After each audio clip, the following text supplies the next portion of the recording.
ang mga kwento ng pag-ibig, kwento ng buhay at kwento ng pag-asa dito sa Barangay Love Stories. Love Stories.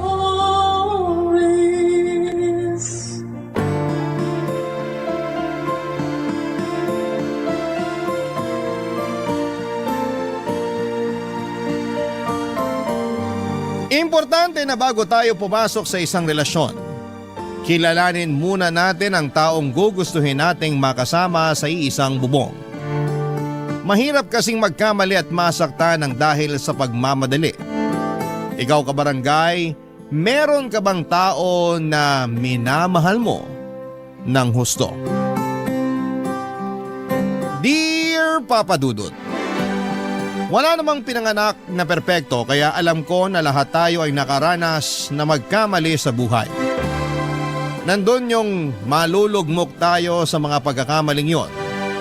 Pero ang isa sa mga pinakamahalagang katangian na dapat nating taglayin ay kung paano bumangon at bumawi sa mga pagkakamali natin.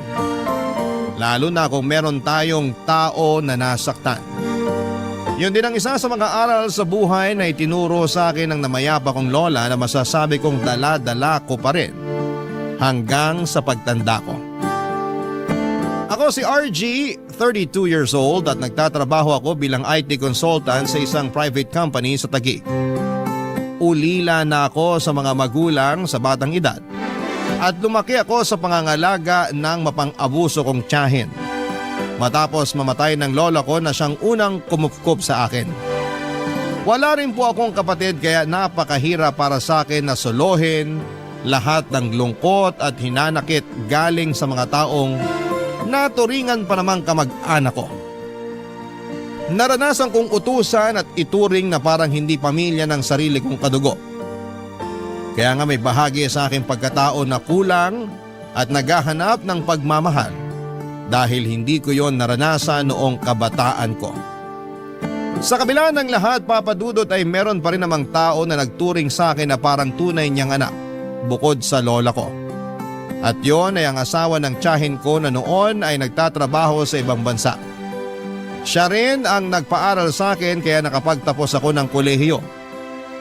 Pero bago ako graduate ay inatake siya sa puso kaya walang buhay na siya nang inuwi sa Pilipinas.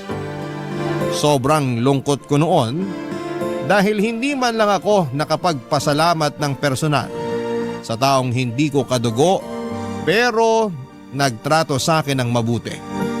Kaya nga pinangako ko sa harap ng kabaong ng tiyuhin ko na magsisikap ako sa buhay. Pero nahirapan pa rin akong umusad lalo na at araw-araw ay pinamumukha sa akin ng tiyahin ko na kasalanan ko raw kung bakit namatay ang asawa niya. Hindi ko alam kung bakit ako ang sinisisi niya pero siguro ay alam niya kung gaano ako kamahal ng mister niya. Kaya nga pagkatapos ng libing ng tiyo ko ay nagbalot-balot na ako ng mga gamit at damit saka umalis sa bahay nila. Wala pa akong trabaho noon. Nakitira lamang ako sa kaibigan ko pero pagkalipas ng isang buwan ay nakapasok na rin ako sa isang private company. At doon na nga nagsimula ang pakikipagsapalaran ko sa buhay. Nag-focus ako sa pagtatrabaho at hindi ko na lang namalayan ang mabilis na paglipas ng 3 taon.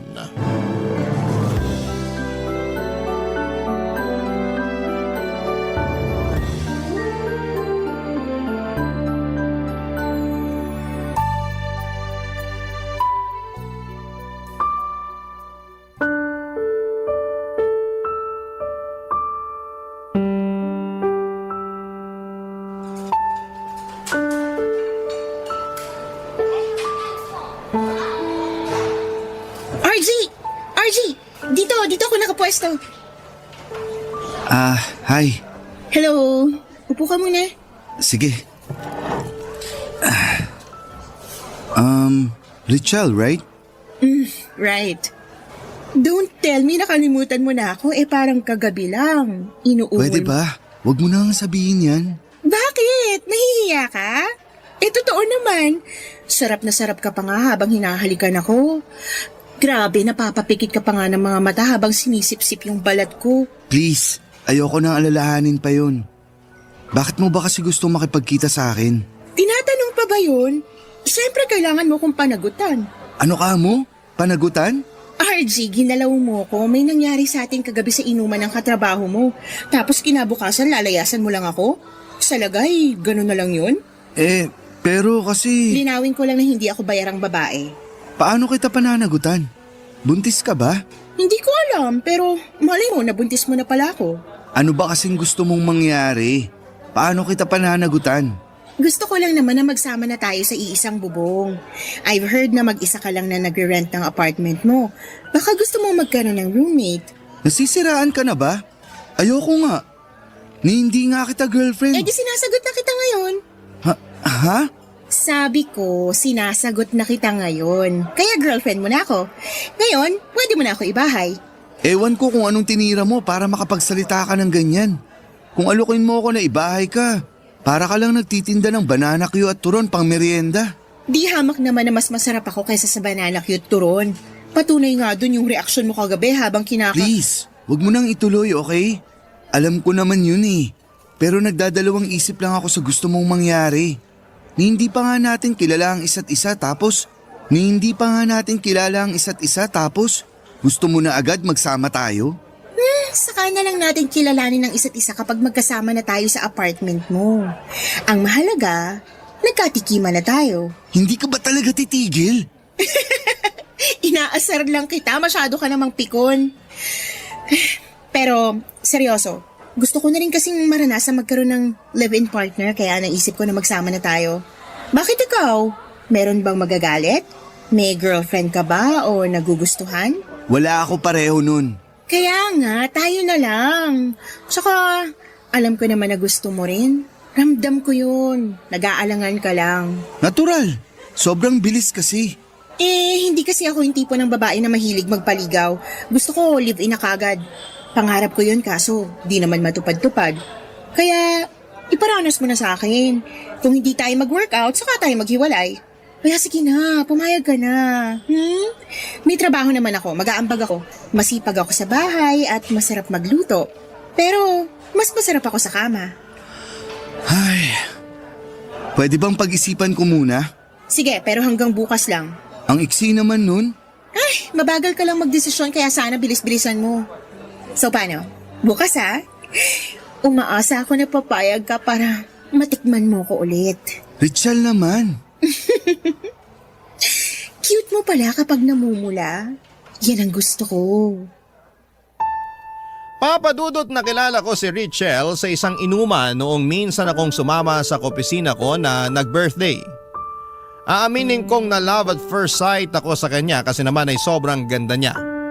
Balingkinita ng pangangatawan, makinis ang kanyang balat na parang kinulayan ng gatas sa puti. Kulay chestnut ang malago at mahaba niyang buhok at merong kissable lips. Natatandaan ko pa na naging tampulan kami ng tukso lalo na ng mga kaopisina ko matapos akong kindatan ni Richel. Doon na rin niya ako nilapitan at nakipagkilala siya sa akin. Nalaman kong nagtatrabaho siya sa isang BPO company, single katulad ko and ready to mingle. Sobrang na-enjoy ko yung kwentuhan namin ng mga katrabaho ko kasama si Richel hanggang sa iserve na nga yung alak. Buti na lang at walang pasok kinabukasan kaya pwede kaming magpakalasing. Game na game rin naman si Richel na nooy nakakandong na sa akin at pinagsasalin ako ng inumin. Hindi ko malilimutan yung mabango niyang amoy na sigurado kong hahanap-hanapin ko. Basta ang natatandaan ko na lang ay pareho na kaming lasing nang yayain ako ni Richel sa isa sa mga bakanting kwarto doon at doon nga ay may nangyari sa amin. Kaya nga laking gulat ko kinabukasan nang yayain niya akong ibahay ko na siya. Ni sa hinagap ay wala pa sa plano ko ang magkaroon ng kinakasama. 25 years old pa lamang ako noon. Alam kong sa buhay may asawa ay wala akong kalam-alam. Kaya nga nung una ay naisip kong tumanggi sa plano ni Richel pero hindi na ako nakapalag noong binalandra na niya sa akin ang katawan niya. Tapos sobrang mapang-akit pa siyang tumingin at manalita. Kaya naman nadala ko. Napakagat labi na lamang ako. at naisip kong wala namang masama kung subukan namin. Kinabukasan ay pumayag na ako na lumipat siya sa apartment ko at sa paglipas ng isang buwan ay doon ko na nga siya unti-unting nakikilala, Papa Dudut.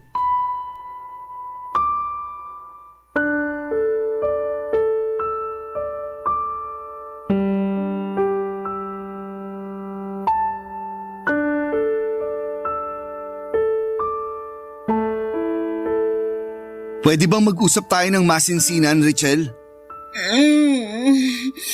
Pwede rin bang mamaya na? Kita mo nang wala pa sa wisyo yung tao eh. Ang sakit pa kaya ng ulo ko tapos parang nasusuka ako pero nawala naman na. Gosh, ano ba naman pakiramdam to? Yan na nga yung gusto kong pag-usapan natin. Yung tungkol sa pag-iinom mo. Ano bang problema? Nagpaalam naman ako sa'yo. Di ba nag-text ako, sabi ko iinom kami ng mga katrabaho kong babae. Tsaka wala namang pasok ngayon, kaya ayos lang yun. Ayos lang, pero tingnan mo nga itsura mo. Bakit? Ano ba itsura ko? Mukha ka ng miserable. Sakit mo naman magsalita. Ikaw kaya may hangover. Hindi mo yan mararanasan kung kinontrol mo lang pag-inom mo. Sinabihan na kita na huwag kang magpapakalasing, di ba? Pero ang tigas ng ulo mo. Natatandaan ko ganyan ka rin nung isang linggo. Doon naman sa inuman yun ang nag-birthday yung supervisor. Nangako ka pa nga sa akin na hindi ka na magpapakalasing. Tapos nangyari na naman ulit ngayon. Dapat talaga huwag ka nang uminom. Yung hindi lang ako magpapakalasing ang pwede kong tuparin sa mga sinabi ko sa'yo. Pero hindi mo ako mapapatigil sa pag-inom kasi hinahanap-hanap na ng atay ko yung alak. Kaya tinodo mo na pagpapakalasing kagabi. Oo, pero kasi nagkasiyahan na kami. Alam nga namang maging KJ ako, diba? Ewan ko sa'yo. Bakit ka ba kasi nagagalit? Nung una pa lang naman, alam mo mahilig akong uminom. Sa inuman pa nga tayo nagkakilala, diba? Tapos may nangyari pa sa atin. Tapos na yun, okay? Huwag mo nang ulit-ulitin. Sungit mo naman, Honey Bunch. Huwag mo nga akong tawagin yan. Seryoso ako sa sinabi ko ah. Ano ba kasi yung sinabi mo? Pakiulit, medyo di nag-sink in sa utak ko. Ang sabi ko, dapat huwag ka nang uminom. Ang sabi ko rin, imposible yon kasi hinahanap-hanap na ng atay ko yung alak. Tsaka, pagtatalunan pa ba natin yung tungkol sa bagay na yun? Masakit na ang ulo ko, RG. Huwag mo na akong piliting gawin yung ayaw ko. Concern lang naman ako dyan sa atay mo. Baka magkasakit ka ng malala dahil sa ginagawa mo sa sarili mo. Oh, ang sweet mo naman. Concern ka pala sa akin. Seryoso nga ako. Huwag mo nga akong ganyanin. Na-touch lang naman ako eh. At na-appreciate ko yung concern mo. Pero huwag ka na mag-alala kasi matibay itong atay ko. Subok ko na to. Hindi to umaatras sa lahat ng hamon ng alak. Bahala ka. Ang tigas ng ulo mo. Ay naku, nakakainis ka naman eh. Imbis kasi na asikasuhin mo ako dahil may hangover na nga yung tao, sinesermonan mo pa ako. Ay, nakatulong yan, grabe. Alam mo, kung ganyan lang din naman, mabuti pa iwanan mo na lang ako dito sa kwarto. Matutulog na lang ako. Ayaw kita kasama rito kasi puro kadakdak. Daig mo pa kami mga babae manermon. Di naman kita magulang, no? Ay, sorry na. Hindi ko naman sinasadya eh. Gets ko naman na concerned ka. Sinabi mo na yan eh. Pero baka nakakalimutan mo na hindi na ako bata. 26 na ako. Nasa tamang edad na para magdesisyon sa sarili ko. Tsaka, wala ka pa sa buhay ko. Nagiinom na ako. Sanay na katawan ko doon. Pero, buhay pa rin ako't malakas. Kaya sana, huwag mo na lang pakialaman yun kasi naglilibang lang naman ako eh. Stress na nga yung tao sa trabaho tapos dinadagdagan mo pa. Kaya nga, sorry na. Babawi na lang ako sa'yo. Sige, sabi mo yan ah.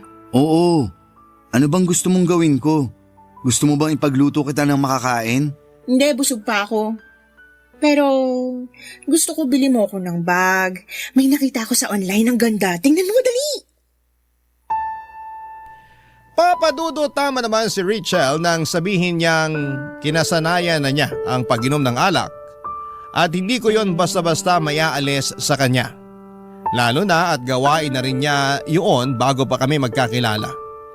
Pero nung binili ko na siya ng bag ay nakinig na siya sa akin nung sabihin ko na sana'y maghinay-hinay siya dahil napapagod ako sa kakasundo sa kanya pag nagiinom siya. Lalo na at madaling araw o alanganin yung lugar. Bukod doon ay gusto ko rin na isaisip niya na may kinakasama na siya. Hindi na siya single katulad ng dati. Nagkabati rin naman kami, Papa Dudut, pagkatapos ng pagtatalong yon. Bagito pa kami sa setup namin pero unti-unting natututunan naming magtiwala at irespeto ang isa't isa. Sa loob ng 1 taong pagsasama namin sa iisang bubong ay masasabi kong maraming nagbago at nag-adjust sa lifestyle ko. Magaling sa kama si Richelle. Nasasatisfy niya ang pangangailangan ko.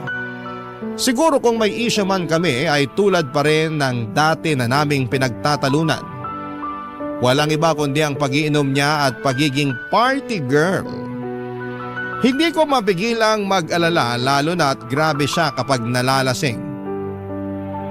Nawawala talaga siya sa katinuan at may tendency na gumawa siya ng mga bagay na pwede niyang pagsisihan pag napapasukan ng alak ang kanyang sistema.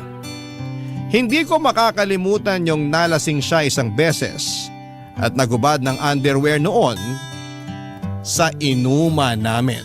Barangay Love Stories. Barangay Love Stories.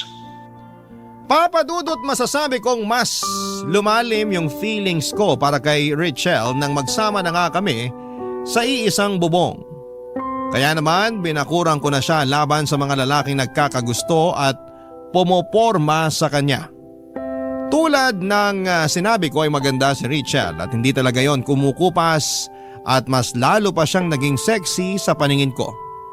Kaya nga naging seloso ako at overprotective kay Richelle lalo na at maraming umaaligid sa kanya. Pero hindi naman ako yung tipo na may pagka-eskandalosong tao. Tahimik lang po akong magselos kaya nga kahit noong isang beses na nakita kong may kasamang ibang lalaki si Richelle na feeling close sa kanya noong sunduin ko siya sa workplace niya, ay nagkibit balikat na lamang ako.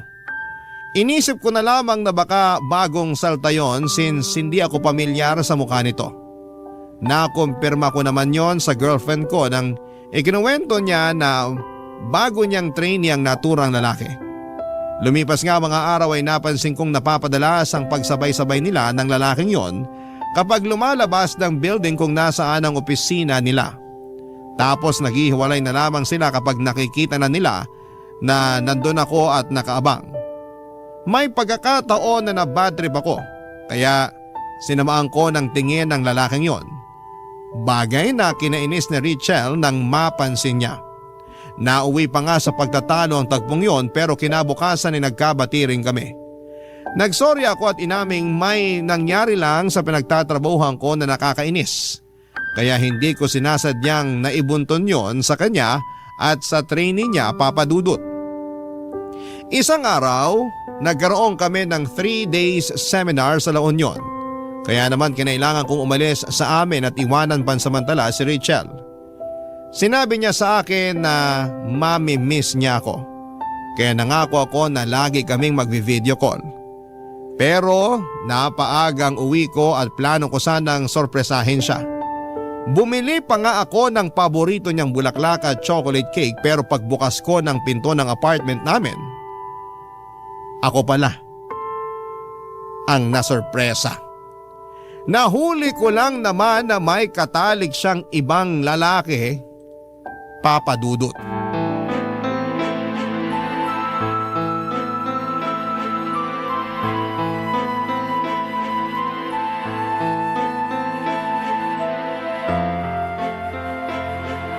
Lintik naman, Richelle! Harap-harapan mo kung winalang hiya eh! Sorry na nga, RG. Hindi ko naman sinasadya eh. Anong hindi mo sinasadya? Dinig na dinig ko pa ungol mo habang nakapatong sa'yo yung lalaking yun. Tapos, dito nyo pa talaga ginawa sa apartment ko? Hindi na talaga kayo nahiya. Nadala lang naman kami ng bugso ng damdamin. Miss na kasi kita, kaya akala ko ikaw siya. Anong akala mo ako siya? Pwede ba? Huwag mo nang bilugin ulo ko. Dinadagdagan mo pa talaga kasalanan mo. Bakit di mo na lang sabihin na malandi ka? Sobra ka naman magsalita, RG. Nakakabastos ka na. Nababastusan ka sa akin? Ano pa kaya yung ginawa nyo ng lalaking yun? Hindi ba yung kabastos-bastos sa parte ko? Kaya nga humingi ako ng sorry.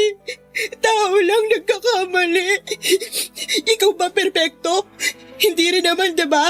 Hindi nga, pero di ako gumagawa ng ganyang klaseng bagay. Marunong ako mag-control, Richelle. Hindi katulad mo.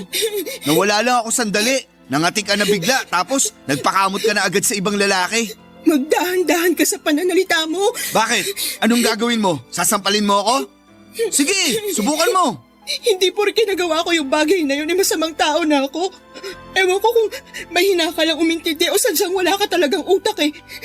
Nadala nga lang ako ng damdamin ko. Akala ko ikaw yun kasi miss na kita. Kayo nga mga lalaki pag natutukso at humingi ng tawad sa aming mga babae, pinapatawad namin kayo kasi mahal namin kayo. Pero pag kami, tingin nyo na agad Makati at ano pa, marumi. Ibang bagay naman yun. Hindi ako ang nakipagtalik sa ibang lalaki rito, kundi ikaw. Kaya wag mong ibalik sa akin yung kasalanan mo. At wag mo na rin subukang magpalusot. Dahil kahit anong sabihin mo, hindi na mabubura sa utak ko kung ano yung nakita ko. Ang kakapal ng mukha nyo. Dito pa talaga kayo nagmilagro sa pamamahay ko. Sana man lang nagkaroon kayo kahit kaunting kahihiyan sa katawan. Lalo ka na. Sa kakasalanan mo pa rin naman dahil nagpakalasing ka na naman. Ilang beses na natin pinag-usapan yung tungkol sa pag-iinom mong yan. Pero hindi ka talaga nakikinig. Ang tigas ng ulo mo. Tapos isisisi mo sa alak yung kalandian mo? Wala akong nilalanding ibang lalaki pag hindi ako lasing. Anong wala? Halata namang close na close kayo nung lalaking yun. Kasi kung hindi, di ka rin magtitiwala sa kanya na ihatid ka rito sa apartment natin. Hindi mo siya patutuloyin dito at walang mangyayari sa inyo. Kaya sigurado ako na kahit di kayo lasing, gagawa pa rin kayo ng milagro. Sumusobra ka na sa mga sinasabi mo sa akin, ha? Hindi ako ganong klase ng babae kaya wag mo akong pagsalitaan ng ganyan. Talaga lang ha? Pumayag ka nga may mangyari sa atin nung unang beses na nagkakilala tayo. Tapos sasabihin mo hindi ka ganong klaseng babae? Lokohin mo lelang mo, Richelle. Di ka lang malandi. Haliparot ka rin. Kapal ng mukha mo. Akala mo kung sino ka kung makapagsalita. Mas makapal ang mukha mo. Malandi ka.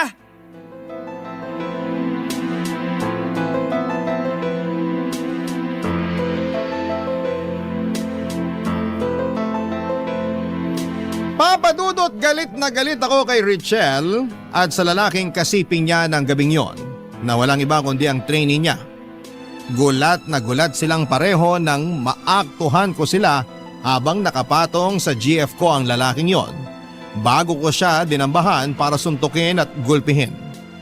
Umiyak at nag-hysterical noon si Richelle habang inaawat kami pero galit na galit pa rin ako. Gustong gusto ko silang pag-untugin ang mga panahong yon dahil ang kapal na mukha nilang magmilagro sa mismong pamamahay ko pa. Pero ewan ko ba kasi tinablan talaga ako noong umiyak si Richelle sa harapan ko at nagbakaawa na patawarin matapos kong sabihin sa kanya na malandi siya. At ewan ko rin ba sa sarili ko kung paano ko siya nagawang patawarin noong mangako siya sa akin na hindi na niya yon uulitin pa. Kahit na duming-dumi ako sa kanya ng mga panahong yon ay binaliwala ko ang pakiramdam at binigyan ko pa rin siya ng isa pang pagkakataon. Pero ang kapal ng mukha niya. Kasi inulit na naman niya ang panloloko sa akin. Hindi ko na idedetalye kung paano ko nalaman pero hindi rin naman niya kasi tinatago. Para bang proud na proud pa siya sa mga pinaggagawa niya kaya nawala na lang ako ng gana sa kanya. Kahit na magkasama kami sa iisang bubong. Tinuring ko na lamang siya na parang hangin, lalo na at ayaw naman niyang makipaghiwalay sa akin. Buti na lang at nakahanap ako ng comfort sa gabundokong workload na kulang na lang ay magpatira sa akin sa opisina namin, Papa Dudut.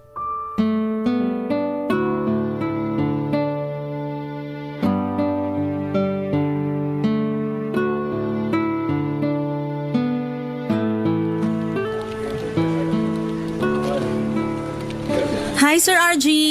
Break time Hindi ka pa kakain? Ha? Alas 12 na ba? Oo, pero subsob na subsob ka pa rin dyan sa computer mo. Oo. May report lang kasi na pinapagawa si boss kaya minamadali ko. Kailan ba deadline yan? Sa ano? Sa susunod pa pala na linggo? Kita mo na, hindi naman pala minamadali. Ikaw lang yung nagmamadali. Hindi ko kasi mapigilan.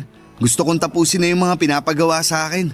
Okay lang naman yun. Kaya nga natutuwa sa'yo boss natin kasi masipag ka at advance magpasa. Pero okay lang din kung mag-chill ka. Dinig na dinig kaya sa cubicle ko yung pagtipa mo sa keyboard mo. Parang gigil na gigil ka eh. Ganun ba? Sorry. No worries. Pero lately, napapansin ko na balisa ka. May problema ka ba?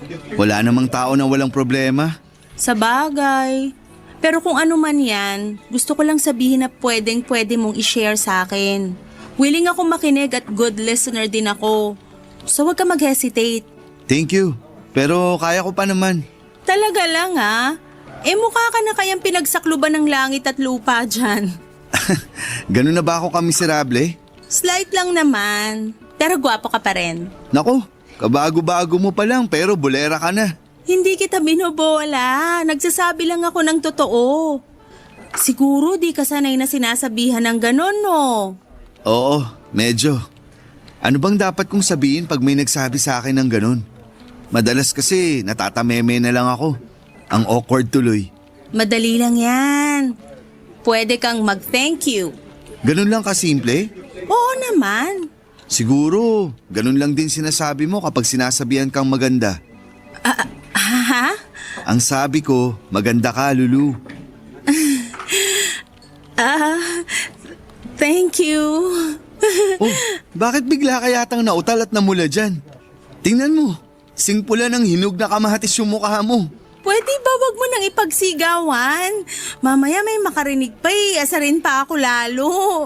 Ikaw kasi, Anong ako? akala ko kasi sanay ka ng sinasabihan ng maganda. Hindi pa rin naman. Lalo na pag ikaw yung nagsabi. Oo, kasi totoo naman yun. Ang ganda-ganda mo, Lulu. Ay, nako, inulit mo pa talaga. Gustong-gusto mo talaga akong makitang namumula, no? Sorry, ang cute mo rin kasi. Para ka talagang hinog na kamatis. Tigilan mo na nga yan. Mabuti pa, samahan mo na lang akong kumain dun sa pantry. Meron pa namang 45 minutes bago mag-resume yung trabaho natin. Kain muna tayo. Kaya lang, wala pa akong ulam. Kanin lang dala ko. Don't worry kasi ako na bahala sa ulam mo. Marami kong dala. Ako rin nagluto. Wow, ang swerte ko naman. Kasi matitikman ko yung luto mo. Aba, swerte ka talaga. Lalo special tong putaheng niluto ko. Saka gusto ko rin talaga na matikman mo to. Kaya, halika na. Kumain na tayo. Sige. Sakto, bigla ako nagutom. Magugutom ka talaga kasi oras na para kumain. Kaya nga damihan mo lang ang pagkain para mabusog ka. Okay, sige. Basta sabi mo.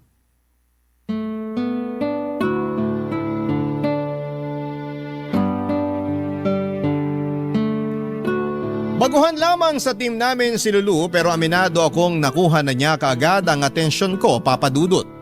Bukod doon ay maganda rin siya. Kamukha nga niya si Sanya Lopez. Magalang din siya at mainhin na magsalita. Magaling din siyang makisama kaya hindi lang ako ang natutuwa sa kanya. In fact, marami sa mga kaopisina namin ang naging instant ka-close niya. Pero sa aming lahat ako talaga yung madalas na nilalapitan ni Lulu para magpaturo tungkol sa trabaho namin. Bagay na hindi ko naman tinatanggihan bilang nauna sa kanya sa opisina namin.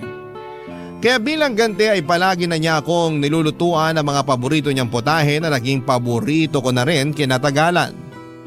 Ang sarap niyang magluto. Kaya naman excited akong pumasok sa araw-araw.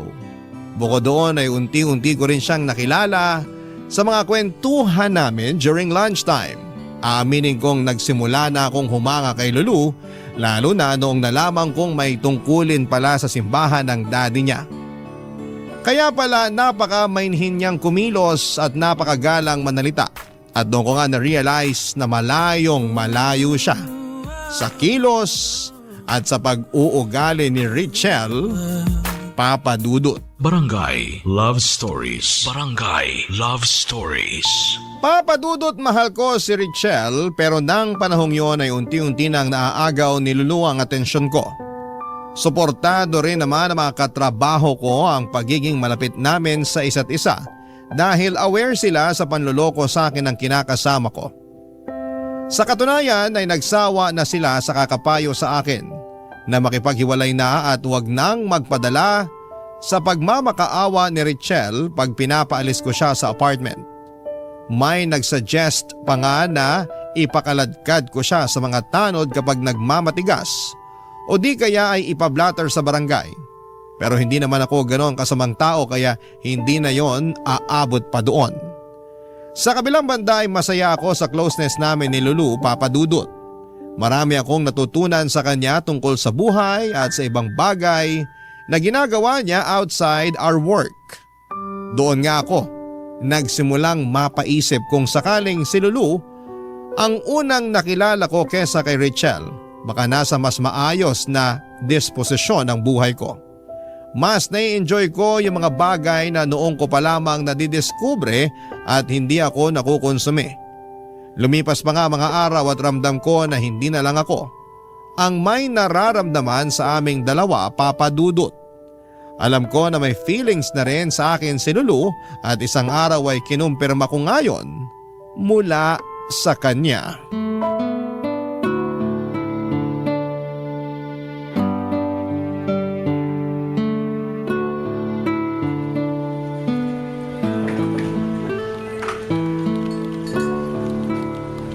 Alam mo, kung lagi mo akong pinagluluto nitong mga masasarap mong potahe, siguradong hahanap-hanapin ko na to. Wala namang kaso kung hanap-hanapin mo. Di naman ako mawawala. Lagi kitang ipagluluto kung gusto mo. Gusto ko, pero bakit mo ginagawa to? Bakit ang bait-bait mo sa akin? Ha? Kasi Sabihin mo na, hindi naman ako magagalit. nahihiya kasi ko. Baka kung ano isipin mo eh. Subukan mo lang. Malay mo naman, di ba? Sabihin mo na sa akin yung reason mo kung bakit mabait ka sa akin at palagi mo akong pinagluluto. Kasi gusto kita, RG. Oh, okay.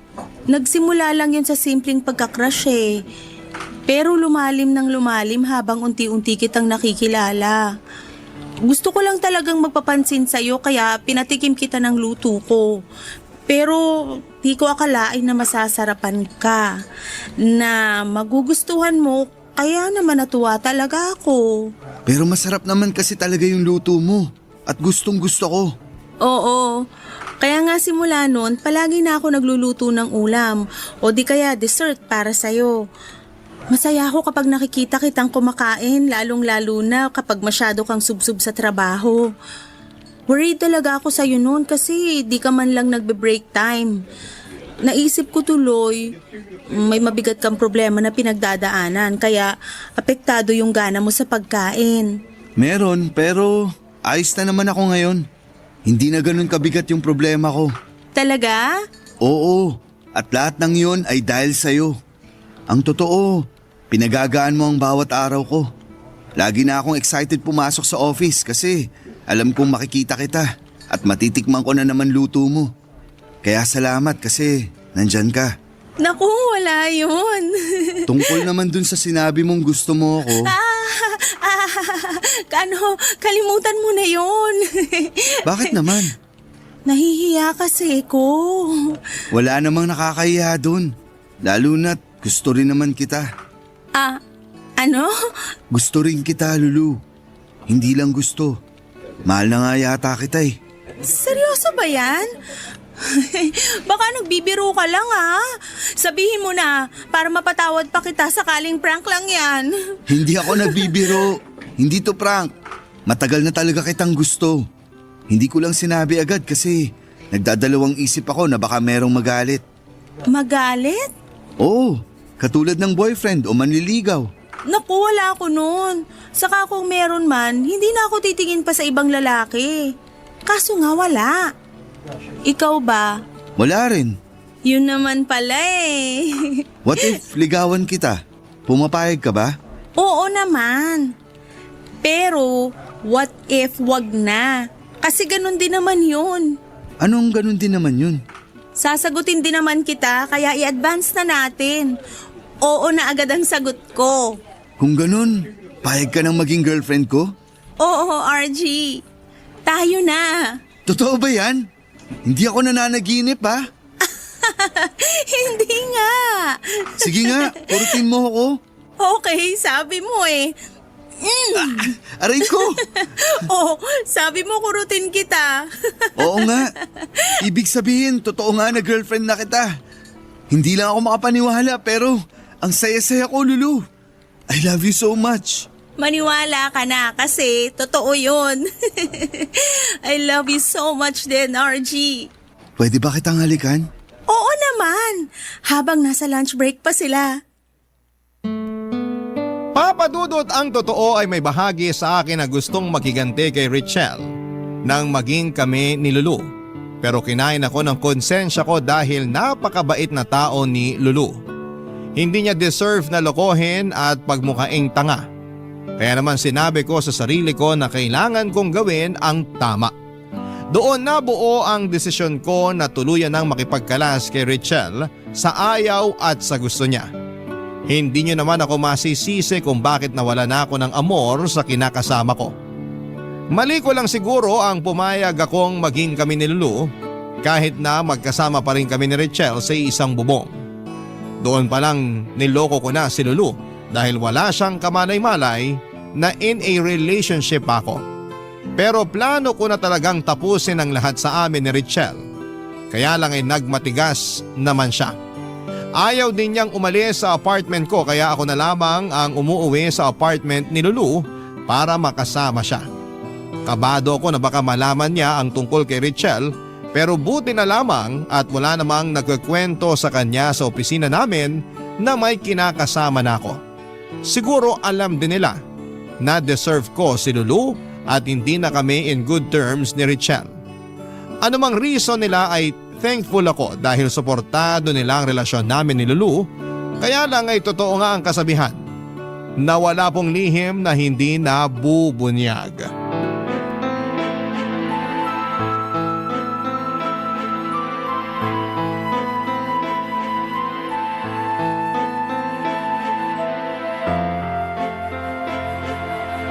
Sino ka bang babae ka?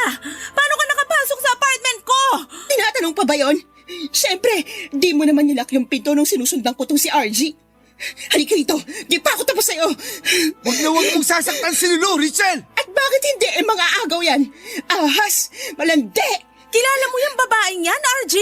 At bakit hindi niya ako makikilala? Ako lang naman ang girlfriend niya. Huwag mo sabihin na hindi mo alam yon. Pwede ba? Tumigil ka na, Richelle? Ayoko nga! Ayaw mo bang malaman ng babaeng niya na tayo talaga yung totoong magkarelasyon dito? Matagal na ako nakipag-iwalay sa'yo. Pero ikaw lang yung nagmamatigas. Sa ayoko nga, bakit ba? Ayoko na rin sa'yo. Dahil sa paulit-ulit mong panluloko sa akin. Sa palagay mo, paano pa kita mapapatawad? Matapos mo akong saktan ng paulit-ulit. Tapos, ikaw pa ngayon may lakas ng loob na sumugod dito para mag-iskandalo? Sinaktan mo pa si Lulu. Nagawa ko lang naman yun kasi nagulat ako nung nakita ko kayo naghahalikan eh. Tapos nagalit ako. Dapat kasi ako lang yung hinahalikan mo, hindi ko sino-sinong babae. Sa lagay, ayos lang na umalik ka ng iba't ibang lalaki? Tapos ako hindi? Wala na akong iba. Tinapos ko na lahat sa amin kasi na-realize ko na ikaw yung mahal ko. Kaya bumalik ka na sa akin, RG. Umuwi na tayo sa bahay at magsimula ng bagong buhay. Handa akong kalimutan itong nangyari. Ako na lang ulit ang piliin mo. Hindi ako naniniwala sa'yo.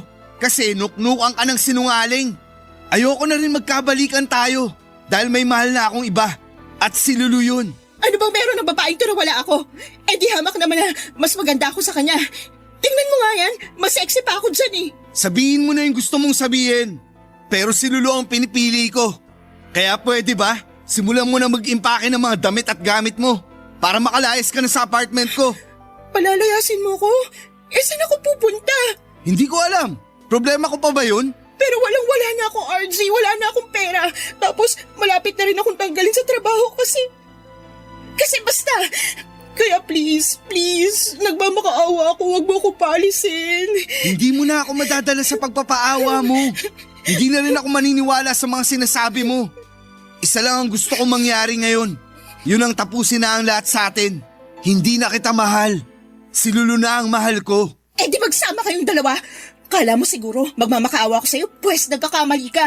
Bagay nga kayo kasi pareho kayong cheap.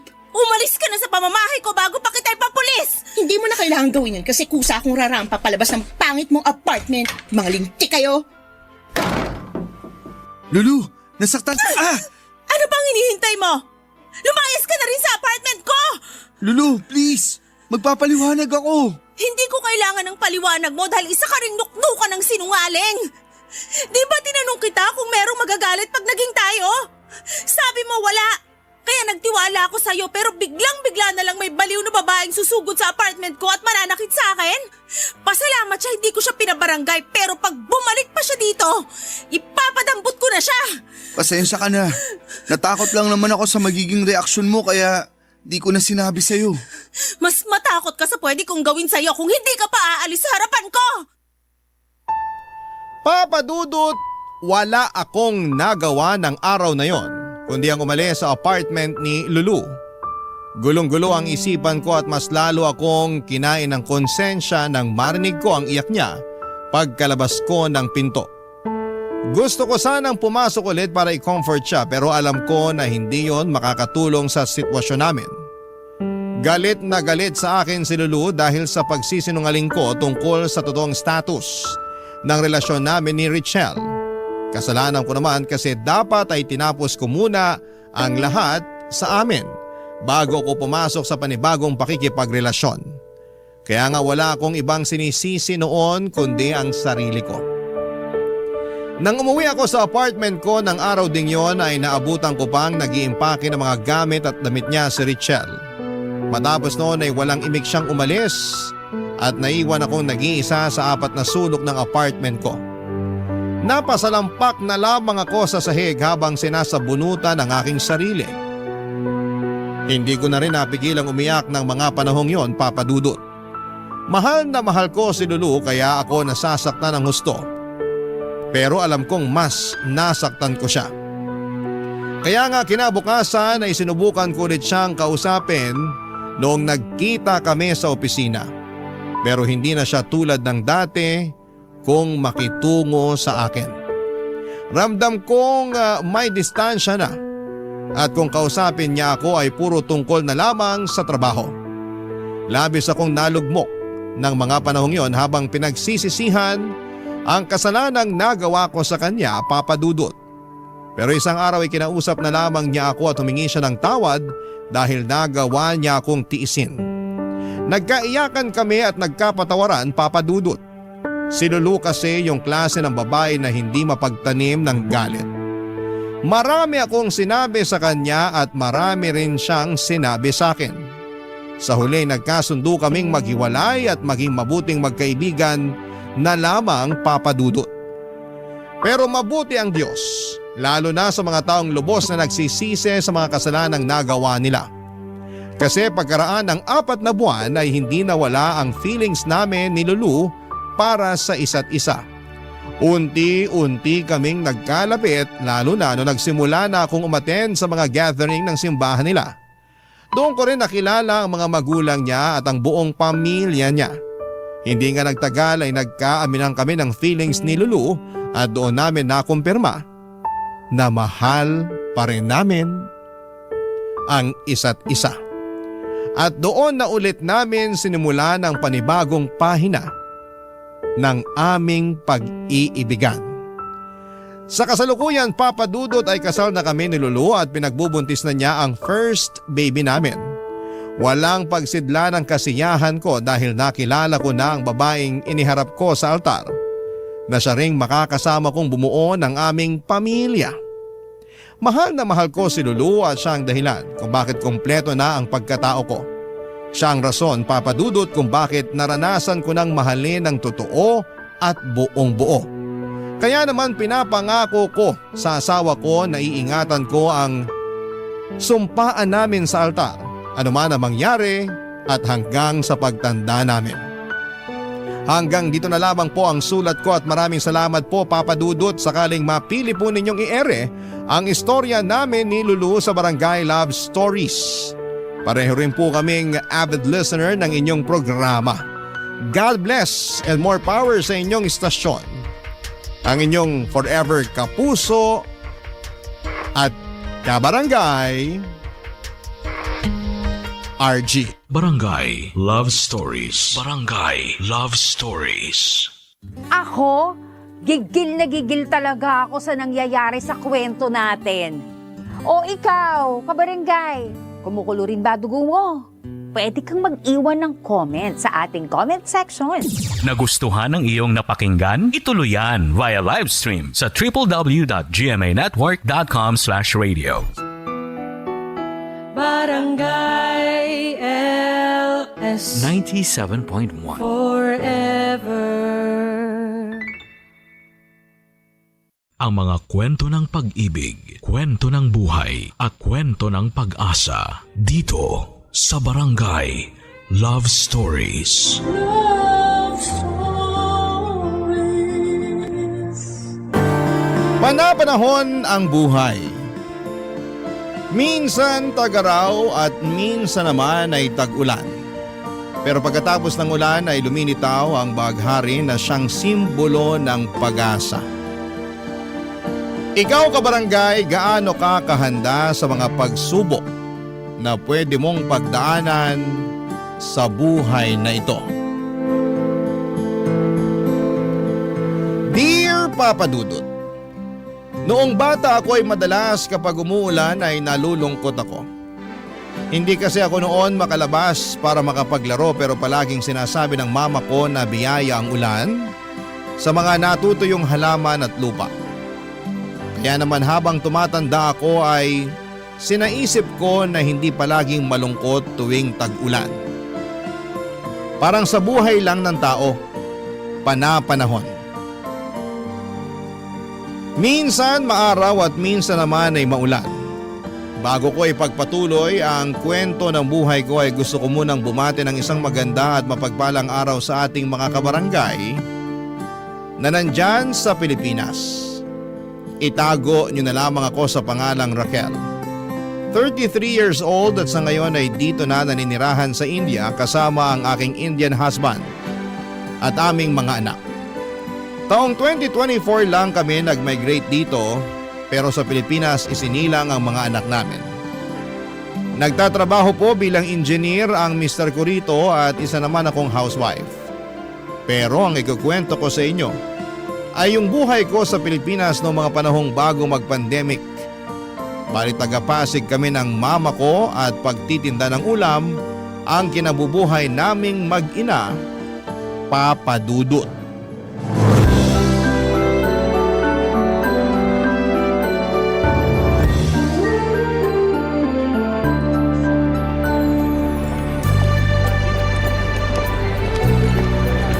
Grabe, Ma! Ubus na agad yung mga paninda natin. Alauna pa lang ng hapon. Ayaw mo nun. Maaga tayo makakauwi't makakapagpahinga. Kaya nga po, aga rin nating nagising kanina. Medyo inaantok na ako. Matulog kapag uwi natin kasi ako may pupuntahan pa pala. Saan po? Sa kumari ko. May labada ako sa kanya. Sayang naman kung di ko pupuntahan. Hindi po ba kayo pagod? Pagod, pero sabi ko nga, sayang. Ibang klase, napakasipag niyo po talaga. Ganun talaga. Pag natapos ko naman yun ng maaga, makakauwi rin ako ng maaga para makapagpahinga. Tapos may dagdag kita pa tayo pandagdag sa pambayad natin ng upa. Malapit na naman kasi yung due date. Nakita ko na naman yung nakasimangot na pagmumukha ng landlady natin. Akala mo naman hindi babayaran. Ewan ko ba dun? Ay, maiba tayo, nak. Ano po yun? Ewan ko lang kung ako lang ang nakakapansin pero kursunada kaya nung isa nating customer. Po? Sino dun? Yung Arjun ang pangalan? Basta, yung matangkad na may pagkamoreno. Laging bumibili sa atin ng ulam. Yun ba yung kumausap sa inyo kanina na parang may binubulong pa? Oo. Ano po bang sabi niya sa inyo? Tinatanong niya kung single ka pa raw eh. Sabi ko, ay oo. Tapos sabi niya pareho raw kayo kaya naisip ko, baka may gusto sa'yo. Alam nyo naman po na wala pa sa isip ko ang magpaligaw. Wala pa nga ba? 24 ka na. Ganyang edad ko nung may 4 na taong gulang na akong anak. Sa bagay, aga ko rin kasing lumande. Mama talaga. Ay, gusto ko lang naman malaman mo na kahit mahirap ang buhay natin, pwedeng-pwede ka naman magka-boyfriend. Mag-boyfriend ka na.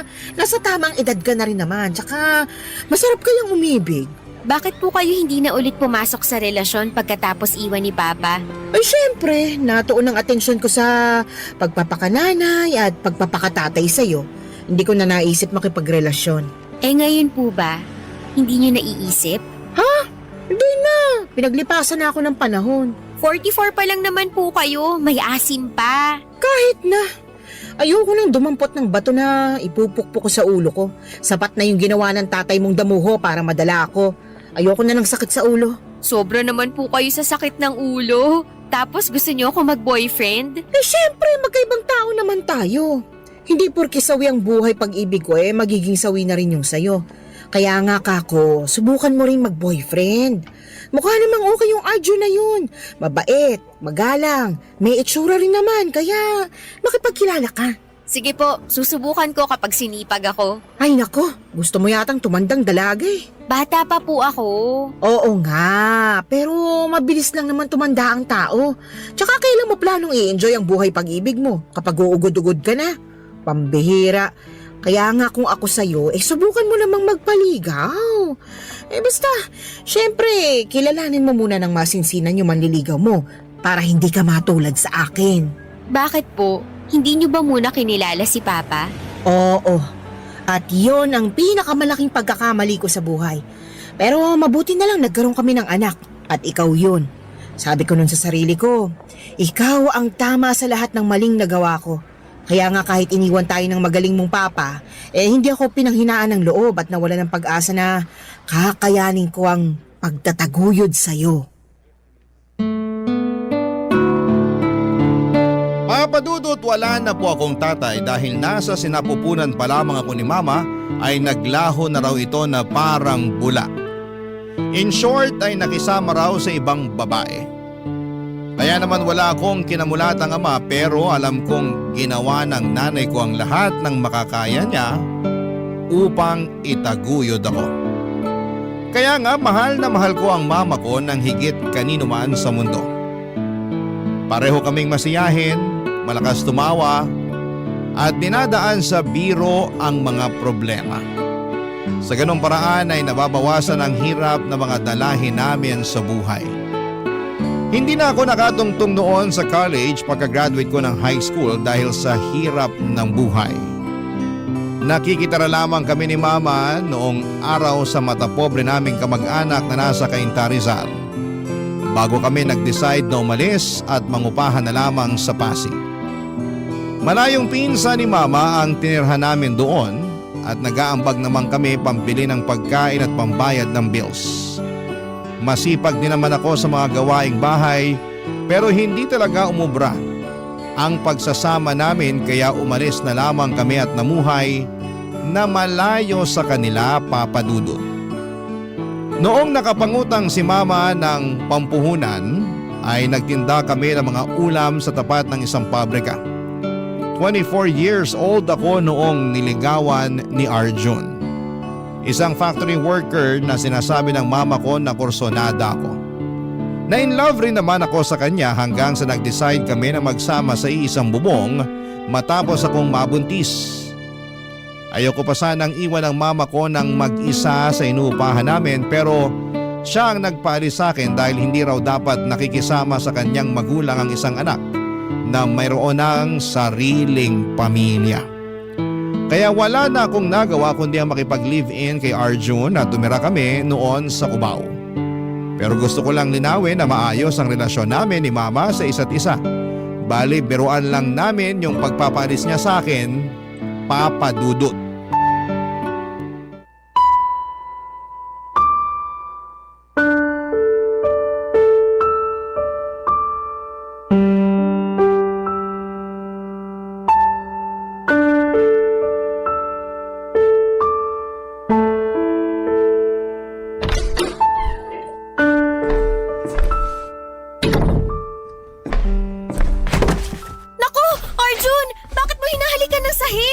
Sira ka ba? Hindi ko hinahalik ka ng sahig. Nawalan lang ako ng balanse kaya tulungan mo na lang akong tumayo. Oo, sige. Huwag mo nga ako hawakan. Kanina sabi mo tulungan kita, tapos bigla mo kong itutulak at sasabihin mo ngayon na huwag kitang hawakan? Oo, hindi mo ba narinig? Bingi ka siguro. Hindi ako bingi ah. At ikaw, bakit ka lasing? Ano bang pake mo kung lasing ako? Nanay ba kita? Di naman, di ba? Hindi nga, pero baka nakakalimutan mo na kinakasama mo ko. Saka nanay ako ng magiging anak mo. Anong magiging anak ko? Wala pa akong magiging anak. Napakasira ulo mo. Dahil sa kalasingan mo, nagawa mong kalimutan ang sarili mong anak. Pwede ba? Huwag kang maingay dyan. Daig mo pa yung manok. Hilig mong pumutak. At bakit hindi kita na? Aray! Bakit mo ako sinampal? Yan ang dapat sa'yo. Sinabi ko na kasing manahimik ka. Sobra ka na! Akala mo kung sino ka! Sige, kapag hindi ka pa nanahimik dyan, paduduguin ko na sa suntok ko yung bunganga mo. Gagawin mo talaga sa akin yun? Oo naman, bakit hindi? At kailan ka pa natutong manakit ng babae, Arjun? Ngayon lang, kasi nakakabulahaw ng mga kapitbahay ang bunganga mo. Sige, sabihin mo, paano hindi kita bubungangaan? Wala kang sabi-sabi sa akin na nakipag-inuman ka pala. Baka lang hindi mo alam kung anong oras na, oh. 12:00 na ng madaling araw. Kanina pa ako alalang-alala sa yung damuho ka. Ay, talaga naman. Sige, subukan mo. Kundi magsisisigaw ako lalo para mabulahaw na natin yung mga kapitbahay natin. Napaka-eskandalosa mong babae ka. Wala ka na bang hiya? Bakit ako mahihiya? Ikaw nga yung walang hiya. Sumusobra ka na talaga, ha? Nanggigigil na ako sa'yo. Mas nanggigigil ako sa'yo. Ay, peste ka talaga. Halika nga rito. Aray! Bitiwan mo ako, Arjun! Bitiwan lang kita kapag natutok ang ilugar ang sarili mo sa pamamahay na to. Anong ilugar? Alam ko naman kung anong lugar ko rito. Alam daw, pero kung makapagsalita ka dyan, akala mo kung sino ka. Niyayabangan mo pa ako? Kung paduguin ko na talaga yung bunganga mo. Sabihin mo, bitaw! Sige, sabihin mo! Please, Arjun, bitiwan mo na ako. Kanina pa ako nasasaktan eh. Bibitiwan lang kita pag nag-sorry ka sa akin. Sabihin mo, sorry, kasi masyado ako nagmamarunong. Sorry na kasi masyado ako nagmamarunong. Sorry na. Yan, ganyan nga. Sige pa, mag-sorry ka pa. Dali. Sorry na talaga. Sabihin mo, sorry na, master. Dali, sabihin mo. Bakit ko naman sasabihin yun? Sasabihin mo ba o pupunutin ko na lang lahat ng buhok mo sa anit? Sasabihin ka na. Sige na, naghihintay ako.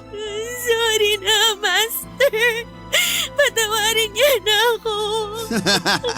Ganyan nga. Madali naman ako kausap eh. Oh, ayan. Sa sunod, ilugar mo yung kaingayan mo para hindi ka nasasaktan. Nakakairita ka kasi. Buti pa, natutulog na ako. Huwag kang maingay dyan, ha. Good night.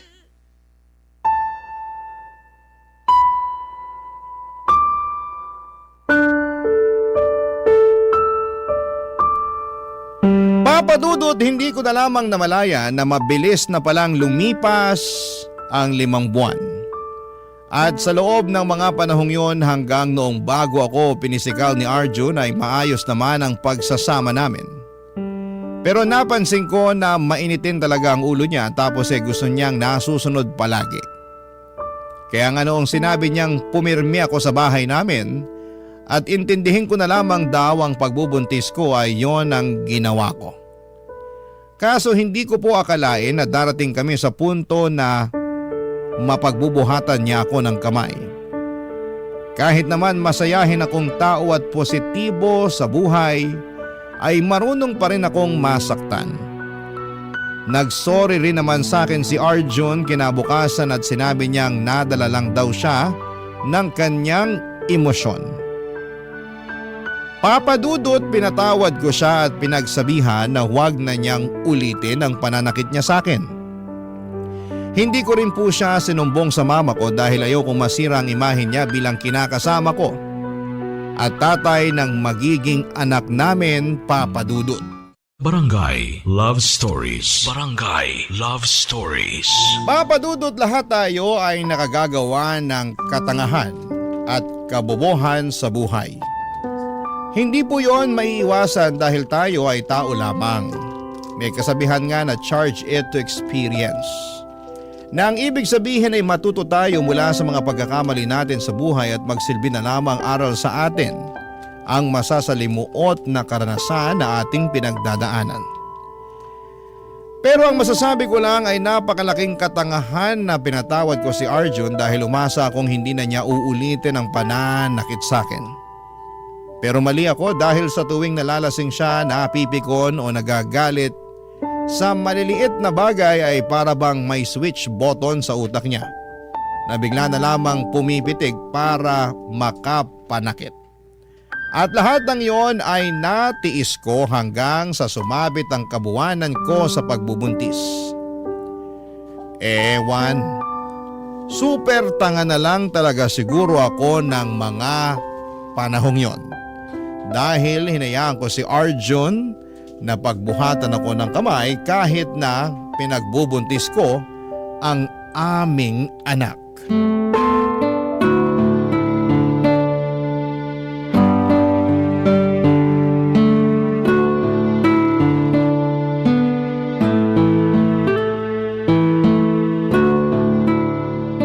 Buti naman dinalaw mo ako rito sa tinitirhan ko.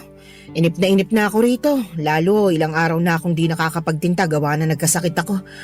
Nagpahinga na lang ako ngayon kasi baka mabinat ako pero bukas magtitinda na ulit ako. Sorry po, ma. Masyadong busy lang talaga. Busy ka dyan wala ka namang ginagawa dun sa inuupahan nyo. Yung totoo. Baka naman ayaw ka lang papuntahin ng kinakasama mo rito sa bahay natin ha. Hindi naman po sa ganun. Parang ganun na rin kasi kapag tinatanong kong tungkol doon sa'yo wala ka namang sinasagot. Ay, hindi ko tuloy mapigilang mag-alala at pakaisipin ka. Tapos di ka pa nagre-reply sa mga text ko. Pasensya na po kayo, nasira na yung cellphone ko eh. Paanong nasira? Nabasag po, nalaglag. Tapos namatay na lang at hindi na gumana. Ay, kaya naman pala Pero wag na po kayong mag-alala kasi ayos na ayos lang ako. Pati na rin yung baby namin ni Arjun. O siya, sige. Napanatag na rin naman ako dahil nagpunta ka rito para dalawin ako pero... Ano po yun? Ilang buwan na ba yung tiyan mo? 9 na buwan na po. 9 na buwan? Ibig sabihin kabuhanan mo na pala. Opo. Oh, bakit ka pa bumiyahe papunta rito? Santisimang babae to, oo. Dapat pumipirmi ka na lang ngayon sa bahay nyo kasi baka bigla ka na lang mapaanak niyan sa daan. Gusto mo ba yon? Gusto mo bang magluwal ng sanggol sa jeep o di kaya sa kalsada? Mama talaga. Anong mama talaga? Tsaka ano ba yung tinatawa-tawa mo nagsasabi lang naman ako ng totoo. Kabuhanan mo na, kaya dapat nasa bahay ka lang. Kaya ko naman po, sa katagal ko nang hindi nakakalabas. Tapos namimiss ko na kayo at nag-aalala pa ako ng husto nung nalaman kong hindi kayo nakakapagtinda. Ang alam kong dahilan pag hindi kayo nagtitinda may sakit kayo at tama nga po ako. Ayos naman ako. Magaling na ako kaya hindi mo na kailangan mag-alala. Ako nag-aalala sa'yo kasi... Ay, basta, para ka namang Wag na po kayong mag-alala. Ayos lang po ako, pati ang baby ko. Sige, sabi mo Teka, ano yan? Po? Alin po? Yung itim na marka sa braso mo. Ano yan? Patingin nga. Wag na po. Anong wag na? Tsaka ano to? Pasa ba to? Hindi po yan pasa. Oy, hindi ako pinanganak kahapon, nak. Alam kong pasa yan. Pagsabi ka nga sa akin, sinasaktan ka ba ng Arjun na yon? Hindi po. Sigurado ka? Baka pinaglololoko mo ko ha? Mahihila ko patilya mo. Hindi po ako sinasaktan ni Arjun. Nasagi lang po yan sa cabinet nung isang araw kaya nagpasa. Nasagi raw sa cabinet mukhang bugbog yan. Kung totoo nga yung sinasabi mo, patingin nga ng isa pang braso mo. Bakit po? Gusto ko lang makasiguro na nagsasabi ka ng totoo. Nagsasabi po ako ng totoo. Maniwala na lang po kayo. Hindi mo ako masisisi na nagkakaganito ko. Nung isang gabi lang, napanaginipan kitang sinasaktan ka raw na kinakasama mo. Alalang-alala ko sa'yo nun, nak. Panaginip lang po yun. Hindi po ako sinasaktan ni Arjun. Siguraduhin lang niya dahil kung hindi may kalalagyan siya sa akin. Ma, Ano yun? ma, tingin ko manganganak na ako. Ay, Santisima! Yan ang nga bang sinasabi kong babae ka? Taga, tatawag lang ako ng tulong. Maupo ka lang muna dyan. Papa Dudut, hindi na nga nakumpirma ni Mama ang totoong sitwasyon ko sa poder ni Arjun matapos kong mapaanak ng araw na yon. Masyado pong mabilis sa mga pangyayari. Mabuti na lamang dahil naisugod naman ako kaagad ni Mama sa pinakamalapit na paanakan at ligtas kong naisilang ang baby girl namin ng kinakasama ko.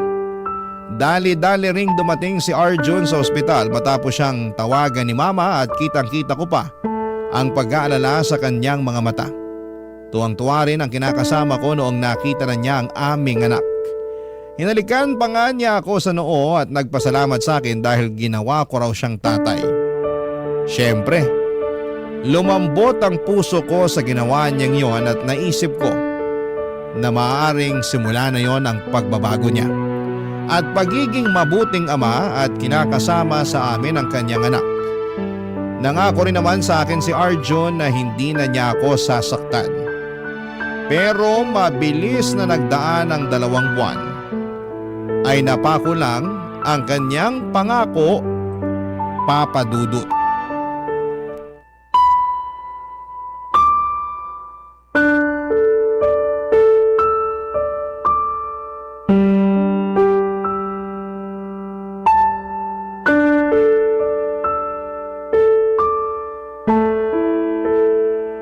Arjun, ano ba? Anong ano ba? Hindi pa nga tayo tapos mag-usap tapos tinatalikuran mo na ako. Ah, hindi pa ba? Akala ko tapos na eh. Gusto ko na kasi matulog. Pagod ako para lang sa kaalaman mo. Palibhasa, hindi ikaw yung nagtatrabaho sa labas. Kaya akala mo pasarap lang ginagawa ko dun. Hindi naman yun ang inaakala ko Alam ko na mahirap din ang ginagawa mong pagtatrabaho. Pero sana naman, isipin mo rin na mahirap din maging nanay at mag-alaga sa baby natin. Oh, anong gusto mong gawin ko? Wala naman ako magagawa dun kasi alam ko na tungkulin kong alagaan ang anak natin bilang nanay niya. Alam mo naman pala eh. Pero hindi naman yun ang issue rito. Ang dami-dami mo talagang alam no. Masyado kang ma-issue sa buhay. Ano ba kasing issue mo? Kinakausap pa kita tungkol sa kulang na sweldo na binigay mo sa akin, di ba? Wala na nga. Huwag kang sumigaw. Baka magising ang anak natin. Paanong di sisigaw? Nakakagigil ka na. Ulit-ulit mong sinasabi na kulang yung sweldo na binigay ko. Kahit kapkapan mo pa ako, wala ka nang mahihita sa akin. Yan na yun. Sagad na, pati patot, panabla. Lintik naman na buhay to. Hindi ka lang naman ngayong sahura nagbigay sa akin ng kulang na sahod. Pang ilan mo na ba to? Aba, ewan ko sa'yo. Ewan mo talaga sa akin kasi nakakarami ka na. Ano ba kasing pinuputok ng butsin mo dyan? Buti nga nagbigay ako eh. Pero kulang. Hindi naman ganito yung binibigay mo sa akin noon Nasaan na yung iba? Ano? Sabihin mo sa akin saan mo ginastos yung pera. Bakit ko sasabihin sa'yo? Pera ko naman yun. Sabihin mo sa akin para alam ko at hindi ko hinahanap. Hindi mo na kailangang malaman dahil akin naman yun. Dapat mo na lang gawin makontento sa kung magkano lang yung binibigay ko. Masyado kang demanding taong bahay ka lang naman. Hindi ako magdedemand ng ganito kung sumasapat yung pera na binibigay mo sa akin pero hindi Madalas kulang at hirap na akong pagkasyahin yun. Sa gatas pa lang at diaper ng baby natin kulang na yung inaabot mong sahod. Tapos gusto mo pa laging masarap ang ulam wala na nga tayong pambili. Masama bang mag-ulam ng masarap? Pinaghirapan ko naman yung perang pambili nun. Hindi ka talaga nakikinig no? Wala na nga tayong pambili tapos gusto mo palaging masarap yung ulam. Pag sinabi mong masarap, ibig sabihin nun baboy, manok at baka. Hindi ka kumakain ng gulay at isda at madalas mong iniinsulto ang luto ko. Ay nako, dami mo talagang issue sa buhay Ikaw kasi masyado kang masikreto. Ano bang pakialam mo? Hindi naman lahat ng galaw ko dapat malaman mo. Sa lagay, para palang hindi partner ang trato mo sa akin kung ganyan. Huwag ka kasing masyadong pakialamera. Kung masta ka, akala mo asawa na kita. Pero gusto mo asikasuhin kita na parang asawa ko na. Ay talaga naman. Alam mo kanina ka pa Sumusobra ka na Bakit mo ako sinampal? Hindi ko na kasi nagugustuhan yung tabas ng dila mo. Masyado nang matalim kaya dapat na kitang sampalin. Sumusobra ka na talaga. Kulang pa nga yung ginawa ko. Dapat sa'yo tinatadyakan para matuto. Tama na! Huwag mo na ako saktan! Tama na! Ayaw mo palang nasasaktan eh. Kaya sa susunod, wag mo na akong kekwestiyonin. Papa Dudut, tahimik akong umiiyak ng gabing yon dahil ayokong may kapitbahay na makarinig sa akin. Ayoko rin na magising ang bibi namin na mahimbing ng natutulog ng gabing yon. Sobrang sakit ng katawan ko sa pamimisikal ni Arjun. Pero mas masakit ang puso ko dahil inulit na naman niya ang bagay na sinabi niyang hinding-hindi na niya gagawin pa. Durog na durog ako ng mga panahong yon at pakiwari ko ay wala na akong magagawa pa. Dahil maliit pa ang baby namin at wala naman akong trabaho, ay wala talaga akong mapupuntahan. Hindi ko rin naman gustong umalis sa poder ni Arjun at pumunta kay mama dahil ayoko siyang madamay sakaling may gawing masama ang kinakasama ko. Sobrang walang-wala na ako ng mga panahong yon. Nawalan na rin ako ng pag-asa na magiging maayos pa ang buhay at pagsasama naming pamilya. Dalangin ko na lamang ng mga oras na yon na hipuin ng Diyos ang puso ni Arjun upang magbagong buhay siya. Papa Dudut. Barangay Love Stories. Barangay Love Stories. Papa Dudut, mukhang narinig ng Diyos ang panalangin ko sa Kanya. Dahil hindi na masyadong namimisikal ang kinakasama ko sa paglipas ng mga araw. Paminsan-minsan na lamang kapag napipikon siya dahil hindi na talaga mawala sa ugali niya ang pagiging magagalitin. Pero nag-level up naman sa katarantaduhan si Arjun noong nagsimula siyang malulong sa sugal at pambababae. Nang mga panahong yon ay kakaisang taon lang ng anak namin. Bukod doon, habang tumatagal ay pakiramdam ko ay may naiipong galit sa akin ang kinakasama ko. Gusto na kasi niya akong magbuntis pero hindi ko sinabi sa kanya na palihim akong nagpalagay ng implant para hindi niya mabuntis. Ayoko nang magkaanak kami dahil alam ko na mas magiging miserable lang ang buhay namin sa kanya. Noon pa nga lang ay hindi na niya kami matrato ng maayos. Nang anak ko ay magdadagdag pa ba ako ng panibagong bata? Isang gabi hindi umuwi ang kinakasama ko sa inuupahan namin at kinabukasan na siya madaling araw dumating. Lasing na lasing si Arjun at dumiretso na agad sa higaan para matulog matapos akong batukan at insultuhin. Tapos nung magising siya, bandang alas 9 ng umaga ay mainit na naman ang ulo niya dahil late na raw siya sa kanyang trabaho, Papa Dudut.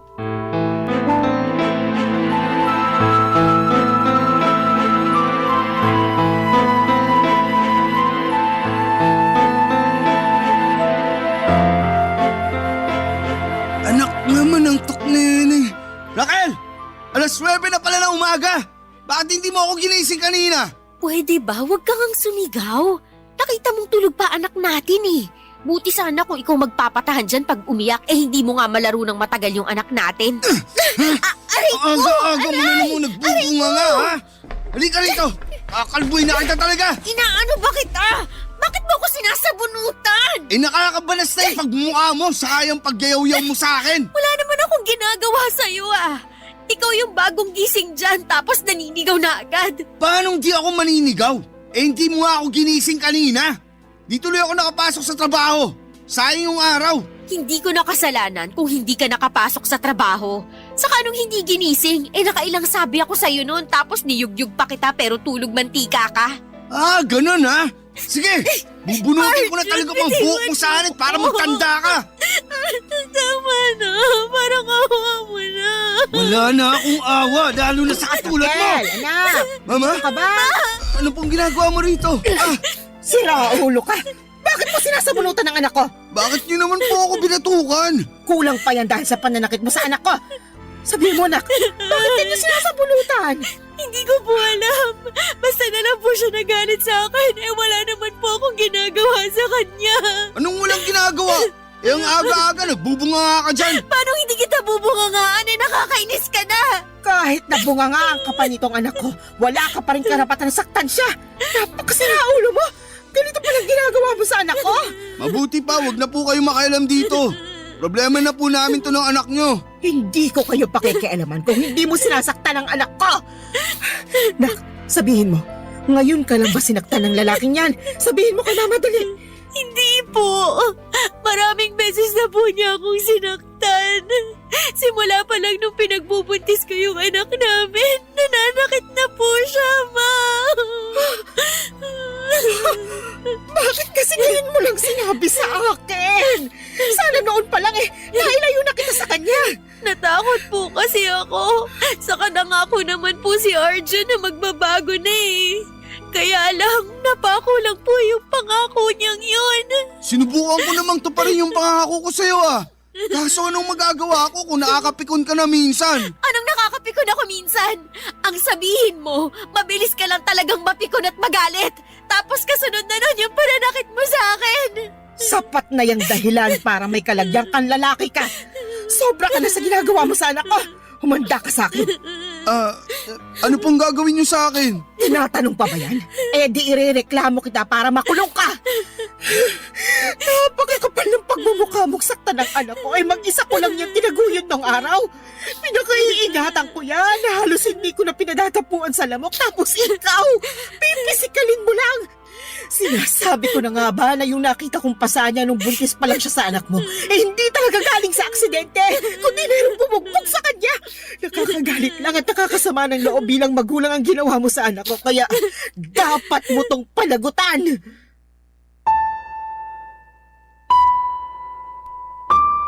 Papa Dudut, galit na galit ang mama ko nang aktwal niyang makita ang pananakit sa akin ni Arjun. Kamunti ko na nga siyang hindi makilala dahil para siyang nag-transform sa pagiging halimaw na nanay na gusto lang ipagtanggol ang anak niya na inapi at inalipusta ng ibang tao. Nagkabaranggayan pa nga kami at naipukulong ni mama si Arjun sa police station. Pero nagkaareglohan din kami matapos magmanikluhod ng kinakasama ko at nagmakaawa sa akin na patawarin na siya. Oo, alam ko ang sasabihin ng mga kabarangay natin. Napakatanga. Sa akin na ang korona ng katangahan ng mga panahong yon. Pero inisip ko na lamang na ayoko mawala ng tatay ang anak namin, kaya pinatawad ko naman siya. Kaso may iba palang plano ang kapalaran sa amin. Isang linggo matapos makalaya ni Arjun mula sa pansamantalang pagkakakulong sa kanya ni Mama ay inatake naman siya sa puso. Dahilan upang mamatay siya. Tulirong-tuliro ako ng mga panahong yon. Hindi ko na alam ang gagawin dahil bigla na lamang akong naiwang mag-isa na magtataguyod sa anak namin. Pero buti na lang at nandyan si Mama na siyang naging pinakamalakas na suporta ko. Kaya matapos mailibing ni Arjun ay lumipat kami ng anak ko sa inuupahan ni Mama sa Pasig upang doon tumira ng magkakasama. Naging katulong ulit ako ni Mama sa pagtitinda ng mga pagkain habang nag-aalaga sa aking anak. Mabilis na lumipas ang mga taon at kasagsagan ng pandemic ay mayroong Indian National na kumatok sa aking puso, Papa Dudut.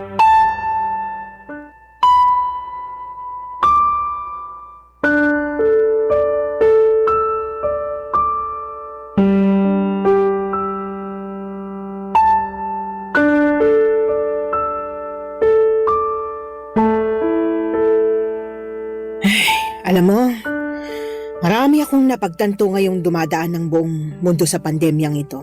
Ano po yun? Na maiksi lang ang buhay. Kaya dapat gawin mo lang ng gawin yung bagay na magpapasaya sa'yo. Kahit po masama at nakakasakit ng kapwa, gagawin mo kasi dun ka masaya? Parang gaga ka naman kausap eh. Siyempre, hindi mo yun gagawin. Masama nga't nakakasakit ng kapwa, di ba? Isip-isip din. Hindi yung parang utak mo nasa talampakan mo na. Sobra naman makareact si Mama, nagtatanong nga lang po ako. Ayusin mo kasi yung tanong mo. Nakakapikon ka eh. Kita mo seryoso ko rito na nagsasabi ng saloobin tapos gaganyanin mo ko. Naiintindihan ko naman po ang ibig niyong sabihin at sang-ayon po ako doon. Tingin mo may katapusan pa tong pandemyang ito? Meron naman po. Sana nga kasi. Nakakatakot na limitado na lang yung galaw natin eh.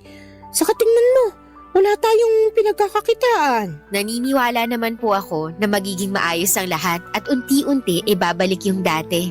O sige, sabi mo eh. Ayoko naman ma-stress pa at pakaisipin na hindi nabubuti ang mundo. Kasi baka naman magkasakit ako.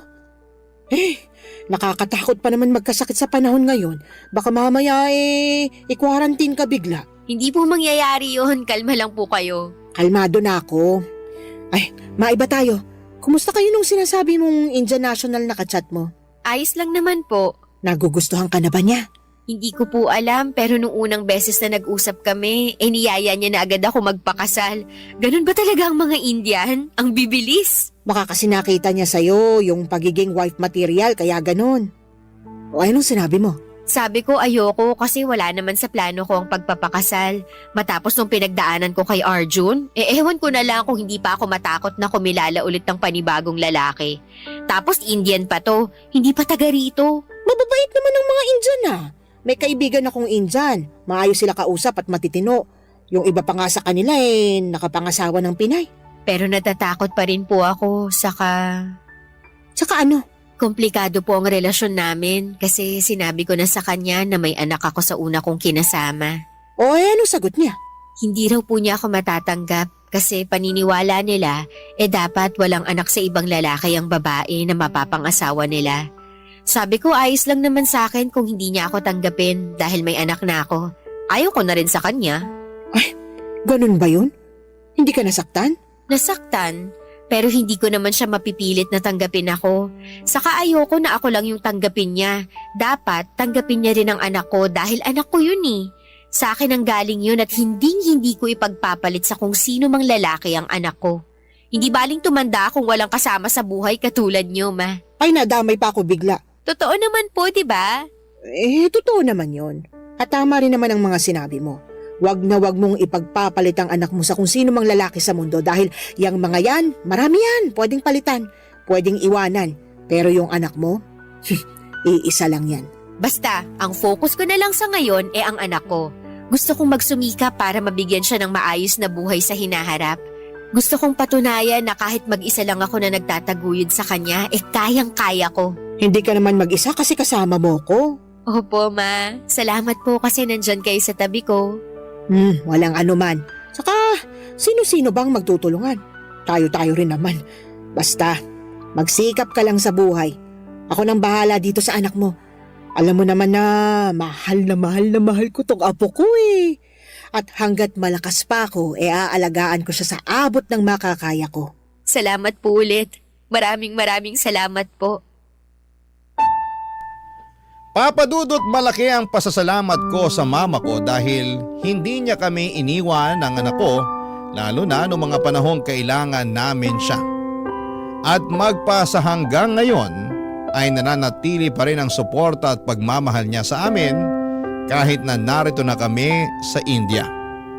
Kung tatanungin ninyo ako kung ano ang nangyari sa amin ng Indian National na nagyaya sa aking magpakasal noon at nagsabi na hindi niya ako matatanggap dahil may anak ako sa ibang lalaki, ay siya pa rin naman ang napangasawa ko. Hindi niya rin kasi ako natiis at gusto niya na makipagbalikan sa akin.